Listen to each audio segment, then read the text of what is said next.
사사기 8장 1절부터 21절까지입니다. 구약성경 374쪽입니다. 사사기 8장 1절부터 21절까지입니다. 저하고 한 절씩 교도하도록 하겠습니다.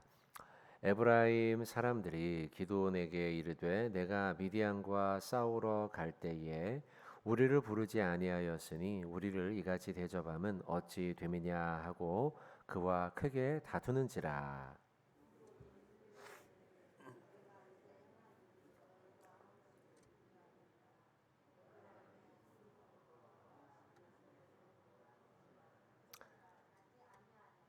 하나님이 미디안의 방배에 오렙과 스앱을 너희 손에 넘겨 주셨으니 내가 한 일이 어찌 능히 너희가 한 것에 비교되겠느냐 하니라.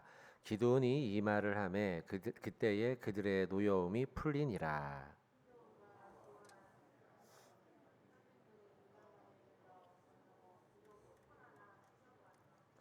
그가 수고 사람들에게 이르되 나를 따르는 백성이 피곤하니 청하건대 그들에게 떡덩이를 주라. 나는 미디안의 왕들인 세바와 살문나의 뒤를 추격하고 있노라 하니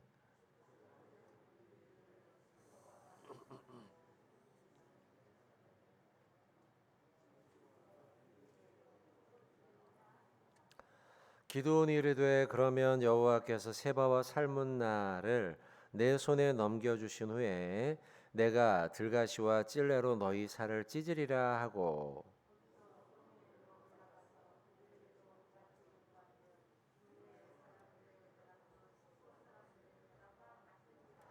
기드온이 또 브누엘 사람들에게 말하여 이르되 내가 평안히 돌아올 때에 이 망대를 헐리라 하니라.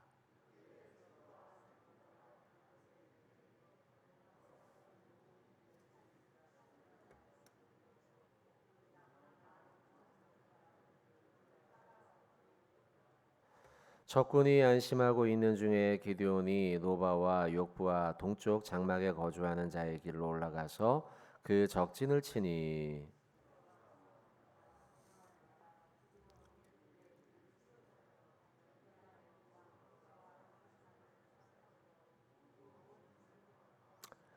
요아스의 아들 기드온이 헤레스 비탈 전장에서 돌아오다가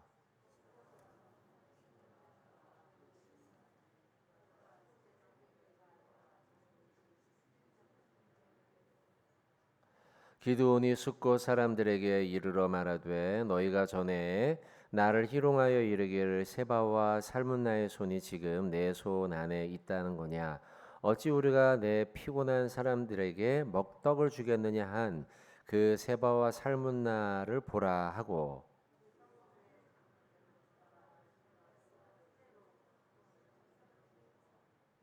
분우엘 망대를 헐며 그 성읍 사람들을 죽이니라.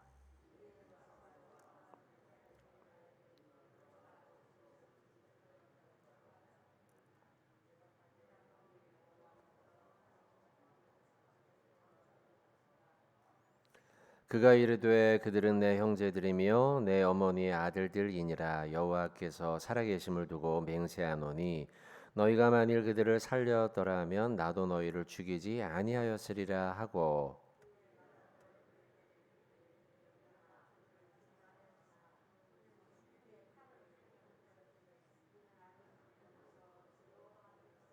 합독하겠습니다. 세바와 살문나가 이르되 너희가 일어나 우리를 치라. 사람이 어떠하면 그의 힘도 그러하니라 하니 기드온이 일어나 세바와 살문나를 죽이고 그들의 낙타 목에 있던 초승달 장식들을 떼어서 가지니라. 아멘. 오늘 말씀은 비교적 좀 구절이 깁니다. 그러나 내용은 그렇게 쭉 읽어보면 어렵지는 않습니다. 이제 앞부분 1절부터 3절까지의 내용은 이제 항의하고 있는 에브라임 지파를 달래고 있는 기드온의 모습이 나오고 있습니다.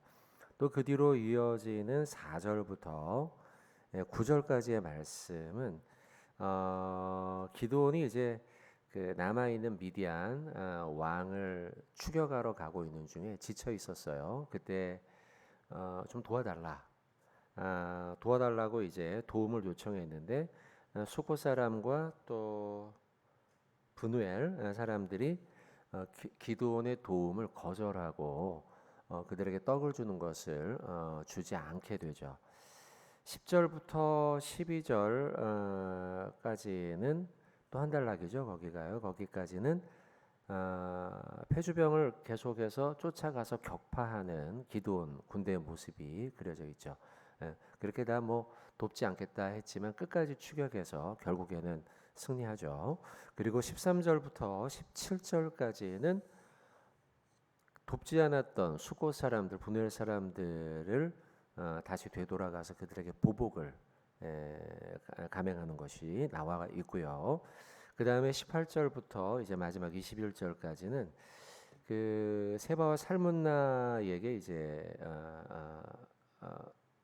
그들을 이제 죽이면서 그러면서 약간은 좀 변질되어 있는 기드온의 모습이 여기에 좀 그려져 있습니다. 자, 그 가운데 먼저 1절부터 3절까지의 말씀을 가지고 같이 은혜를 좀 나눴으면 좋을 것 같은데요. 자, 1절을 보시면 에브라임 사람들이 기드온에게 이르되, 자, 이 말씀은 어제 본문에 나와 있는 24절부터 25절에 연이어지는 내용입니다. 어제 24절, 25절의 말씀을 보시면 25절 앞부분에 미디안의 두 방백 오렙과 스앱을 사로잡았다. 그리고 그들을 포도주 틀에 죽이고 그러고 난 다음에 이제 연이어져서 이제 그 일을 에브라임 지파가 했습니다. 자, 에브라임 지파가 그 연이어져서 기드온에게 말하는 것입니다. 항의하는 거예요. 말하기를 1절에 내가 미디안과 싸우러 갈 때에 왜 우리를 부르지 아니하였냐? 우리를 이같이 대접함이 어찌된 일이냐라고 기드온에게 쫓아와서 항의를 합니다. 이제 우리가 이제 지파 이름을 다 기억하면 좋은데 그냥 막 읽다 보면 지파의 이름을 간혹 생각지 않고 누군가 이런 생각이 들겠지만 에브라임은 이스라엘의 지파 가운데 하나죠. 그리고 이 에브라임은 상당히 유력한 지파입니다. 기드온이 속해 있는 므낫세 지파보다 여러 가지 면에서 월등히 앞서 있는 지파예요. 그리고 이 에브라임 지파는 여호수아를 배출한 지파입니다.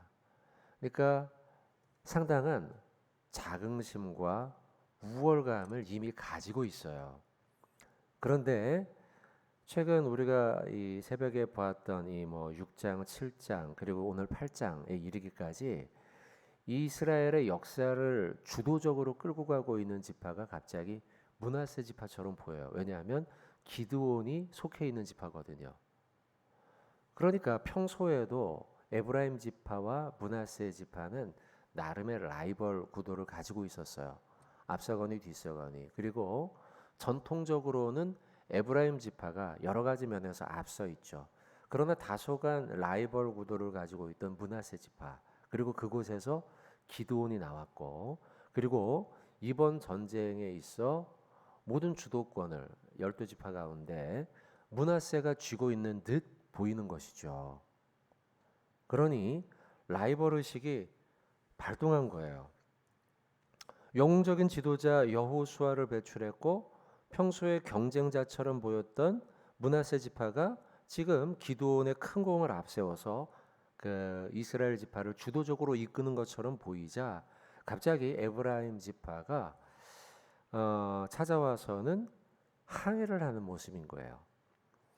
근데 그냥 보면 마치 이런 오해를 할 수 있어요. 그냥 우리가 1절부터 3절을 읽을 때 나라 전체가 위기를 처했으니 우리를 불러야 되는 거 아니냐라고 하는 정당한 항의처럼 보일지 모르지만 실은요. 왜 우리를 부르지 않았느냐라고 하면서 에브라임만 빼놓은 게 아니라는 거예요. 지금 6장 35절의 말씀을 잠깐 찾아보시면은요. 한두 장만 넘기시면 되죠. 6장 35절의 말씀을 보시면 전쟁에 참여했던, 그래서 전쟁에 참여하기를 부탁했던 므낫세 지파 기드온이 부탁했던 지파 이름이 쭉 나옵니다. 보시면 35절에 기드온이 또 사자들을 온 므낫세에 두루 보내매. 자, 므낫세는 당연히 참이었고요.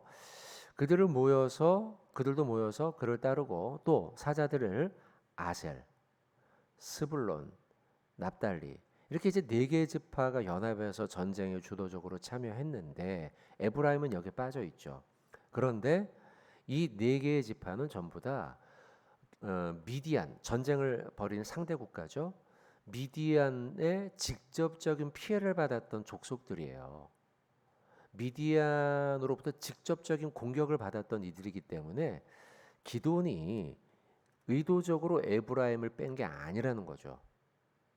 의도적으로 에브라임을 빼놓고 그리고 요 네 개의 지파만 불렀다면 마치 므낫세가 자기 편을 만들기 위해 네 개의 지파만 연합한 것처럼 보이겠지만 실은 이 네 개의 지파는 미디안의 직접적인 공격과 영향을 받는 가까이 있던 지파였던 것이죠.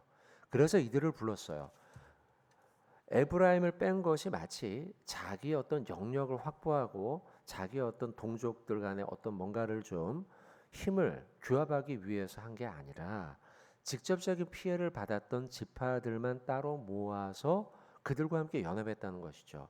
그렇기 때문에 오늘 1절과 2절과 3절에 나와 있는 에브라임 지파가 찾아와서 항해하는 항해는 정당한 항해라고 볼 수가 없다는 거예요. 아까 말씀드린 것처럼 자신들이 원래는 이스라엘 전체를 주도적으로 이끌고 있는 그리고 여호수아까지 배출한 우리가 1등 지파인데 왜 므낫세 지파 그리고 기드온 네가 나서서 이렇게 지금 우리나라 전체를 끌고 가는 것처럼 하느냐라고 하는 우월감과 시기심에서 나온 항이라는 거죠. 여러분 이 말씀을 제가 쭉 보면서 1절부터 3절까지 말씀 에브라임의 태도 이것을 보면서 성도는 어떻게 살아가야 하는가라는 생각이 좀 들었어요. 오늘도 우리가 하루를 살아가야 되는데 성도는 어떤 자세와 태도로 살아가야 하는가? 혹시 여러분 오늘 사시면서 내가 옹졸한 에브라임의 모습이 있는 건 아닌가? 이런 생각을 우리가 좀 하면 좋을 것 같아요. 행여나 우리가 오늘 많은 사람을 만나 직장에서도 만나고 아니면 가정과 이웃과 아니면 약속을 할 수 있는데 혹여나 에브라임처럼 나도 시기심에서 옹졸한 자세로 저 사람이 나보다 앞서는 거 아니야? 이런 시기심에서 나도 모르는 에브라임과 같은 행동을 삼가해야겠다라는 것이죠. 성도는 옹졸한 마음으로 타인의 성공을 시기하거나 방해하는 사람이 아닌 거예요. 상대가 이웃이 내 친구가 잘 되었을 때 마치 기드온처럼 성공했을 때 그의 성공을 축하해주고 박수 쳐주는 자세가 우리에게 필요하다는 거죠. 그와 함께 기뻐하고 그들과 함께 축하해주는 자세가 성도의 자세요 태도라는 것이에요. 여러분 오늘 꼭 이 말씀을 기억하시고 혹시나 하루 사시면서 여러분들 주변에 잘된 이가 있다면 박수 쳐주시고 야 너무 잘됐다 라고 여러분이 축하해 주시면 좋을 것 같아요. 요한복음에 보면 여러분 한번 찾아봅시다. 일단요. 요한복음 3장인데요. 세례 요한의 이야기입니다. 세례 요한이 성도의 참 모습을 보여주고 있어요. 요한복음 3장 29절부터 30절이에요. 요한복음 3장 29절부터 30절 요한복음 3장 3장 29절부터 30절 두 구절 한번 먼저 읽고 말씀드리겠습니다. 신부를 취하는 자는 신랑이나 서서 신랑의 음성을 듣는 친구가 크게 기뻐하나니 나는 이러한 기쁨으로 충만하였노라. 그는 흥하여야 하겠고 나는 쇠하여야 하리라 하니라. 아멘. 이게 이제 세례 요한의 태도였어요. 세례 요한도 예수님을 시기할 법합니다. 사람이니까요. 물론 선지자였지만 그러나 그도 사람이죠. 요나도 선지자였지만 사람의 모습으로 하나님의 명령을 순종하지 않고 다시스로 가지 않으면 사람이니까요. 세례 요한도 사람이니까 충분히 시기할 법해요. 왜냐하면 그 전까지만 해도 세례 요한을 향해서 늘 사람들이 그를 선지자로 칭송했으니까요. 그런데 난데없이 예수님이 나타나서 자신의 모든 인간적인 영광을 다 취해가는 거죠. 모두 다 이제는 세례 요한을 찾지 않고 예수님만 찾으니까요. 그러면 시기할 법한데 그는 그렇게 이야기하지 않죠. 방금 읽은 29절의 말씀처럼 신부를 취하는 사람은 신랑이다. 사실은 좋아할 사람은 신랑이지만 그러나 박수를 치고 함께 기뻐하는 사람들은 옆에 서 있는 신랑의 친구들 아니겠느냐. 결혼하는 내 친구 보고 막 박수 쳐주는 거예요. 야, 축하한다. 이게 성도의 자세라는 거예요. 친구들이 신랑과 신부를 향해서 잘 됐어, 축하해 라고 박수 치는 것처럼 성도들도 내 친구가 잘 되는 걸 보고 박수 쳐주는 사람이 되어야 한다는 것이죠. 성경 한번 더 찾겠습니다. 신약에서요. 로마서 12장 15절입니다.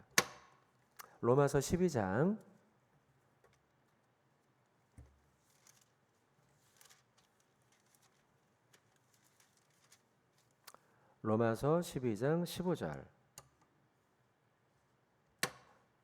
12장 15절 같이 한번 우리 12장 15절 같이 읽겠습니다. 시작. 즐거워하는 자들과 함께 즐거워하고 우는 자들과 함께 울라. 아멘.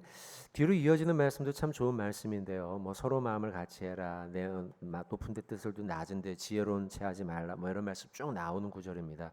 그 가운데 15절 즐거워하는 자들과 함께 즐거워하고 우는 자들이 있다면 그들과 함께 우는 것이 성도가 삶을 살아가는 삶의 자세다라고 말씀하고 있습니다. 자, 오늘 말씀으로 다시 돌아와서요. 자, 에브라임의 모습을 보면서 그들이 시기심에 취하여 방금 읽은 로마서의 말씀처럼 함께 웃어주지 못하고 함께 울어주지 못하는 성도의 자세와 태도를 잃어버린 것을 보게 됩니다. 자, 사랑하는 성도 여러분들, 오늘 하루 사시면서 함께 울어주고 함께 웃어주는 성도다운 모습으로 살아가는 저와 여러분의 한날이 되시길 주님의 이름으로 부탁을 드립니다. 그렇게 살아갈 때에 우리를 통해 하나님의 영광이 드러날 것이고 저와 여러분의 얼굴을 통해 성령의 열매가 맺혀가는 모습이 보이게 될 줄로 믿습니다.